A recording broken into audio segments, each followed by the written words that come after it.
This morning, we are going to hear from a gentleman associated with Best Buddies.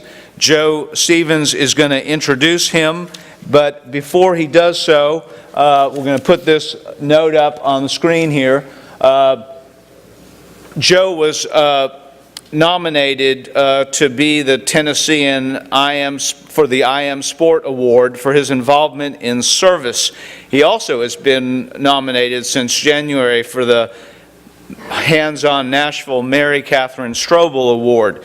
There are still one more day to vote for Joe. This is the link to do so. Ms. Hollyfield told me she'd send it out to the students as well. The faculty got it yesterday and staff. So please do so if you're inclined. And I thought I would mention that as I asked Joe to come up and introduce our visitor. Joe?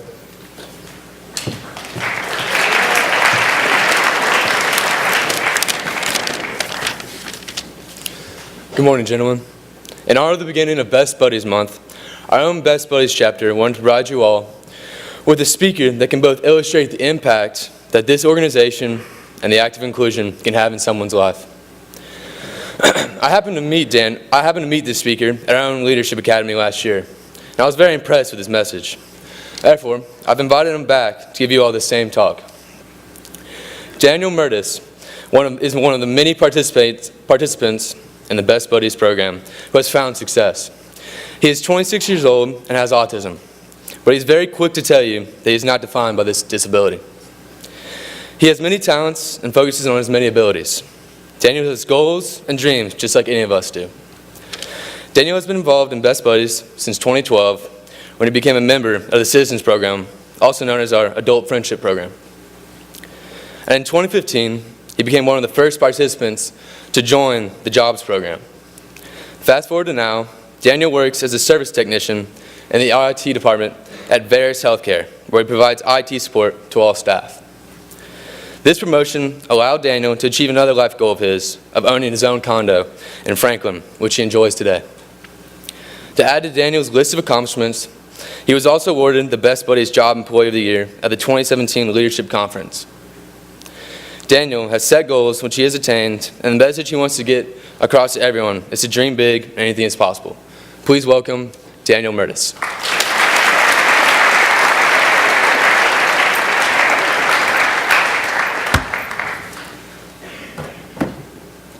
Good morning, everybody. Glad you could make it. So, yes, my name is Daniel Mirtes, and I am a Best Buddies ambassador and a proud employee of Mirtes Healthcare. A wonderful organization, this wonderful organization, Best Buddies, has helped me to acquire. Before I go into my Best Buddies journey, I would like to first tell you a little bit about myself. Not until I was about 9 years old. Well, first of all, I was diagnosed with autism at 2.5 years old. But it was pretty hard growing up. But not until I was 9 years old did my parents tell me that I had autism, but I was okay with it. When I entered the school system, no one at this time really knew about autism. So my parents had to educate the students and the teachers about it. With the help of my full-time aide, I was able to navigate through elementary school. Moving on through middle school and high school, well, that sounds better, I did not need a full-time aide and was able to navigate the social world of kids and teachers. During this time, I was better able to communicate and hold conversations with people. So by college, I had nailed the social skills part, the basics. By adulthood, I graduated from Nashville State Community College, and my first big obstacle was to find a job.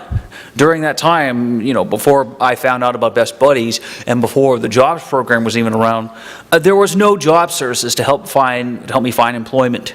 I was left on my own, writing resumes, preparing for job interviews, and following up with said employers, and so much more. It was a crapshoot. It was hard to obtain a job that utilized my skill set. So my first job was not a good fit for me. However, because I had to start somewhere. However, all that changed when I sought help from a service called Best Buddies.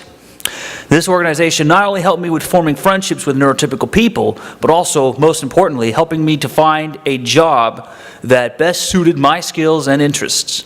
Soon after I started working with Veris Healthcare, the company took notice of me and my hard work, and within a year of being employed, I was promoted to my dream job. With all that hard work, I had recently bought a condo in Franklin, Tennessee, and with my own hard-earned money. And I'm already learning adult responsibilities, such as cooking food, paying bills, and all that sort of thing. You'll get it.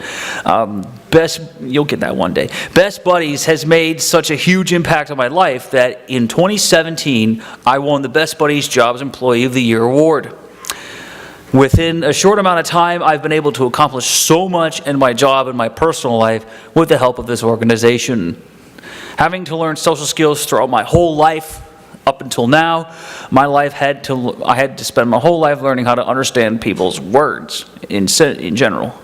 Having to read body language, picking up sarcasm and jokes, and being an advocate for myself, and maintaining conversations as well.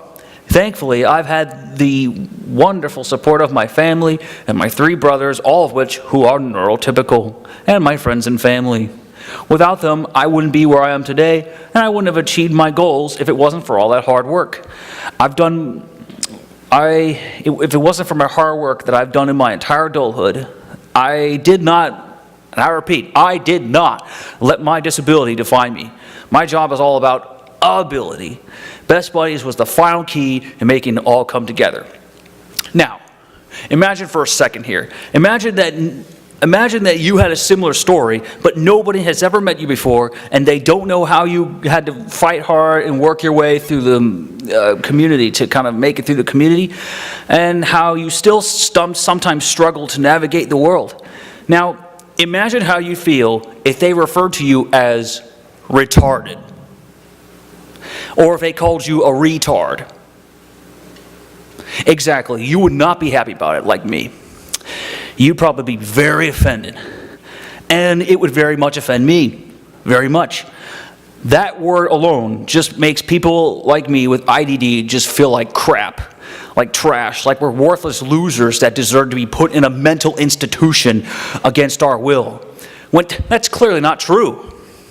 One size does not fit all when it comes to IDD, such as autism, but one thing we can agree on is that R word deserves to be erased from our vocabulary. I think we can all agree to that. It's a one-size-fits-all agreement, then I think we can make work. But the change begins with you.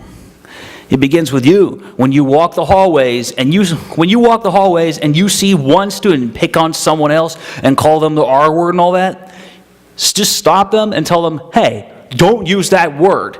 It's offensive, and there are plenty of people with intellectual disabilities who every day do their absolute best to perform at the absolute best they can.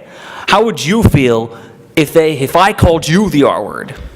Just let them know that everyone always strives to be the best that they can be, and that does not make them stupid. But that change has to start with you.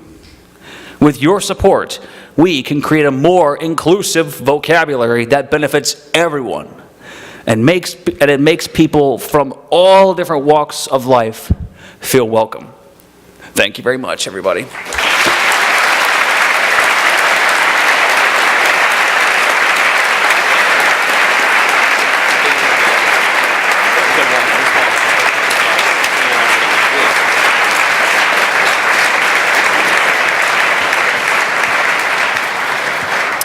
Thank you, Daniel, for that incredible message. That was great.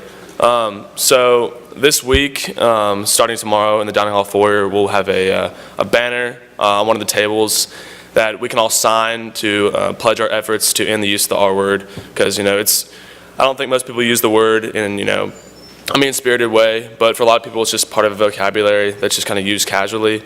And, it's important to understand, especially after hearing Daniel's message, how offensive the word can be, and I think it's important that we all think about that. So this week in the dining hall foyer, starting tomorrow, we'll have a banner that we can all sign to pledge our efforts. Thank you.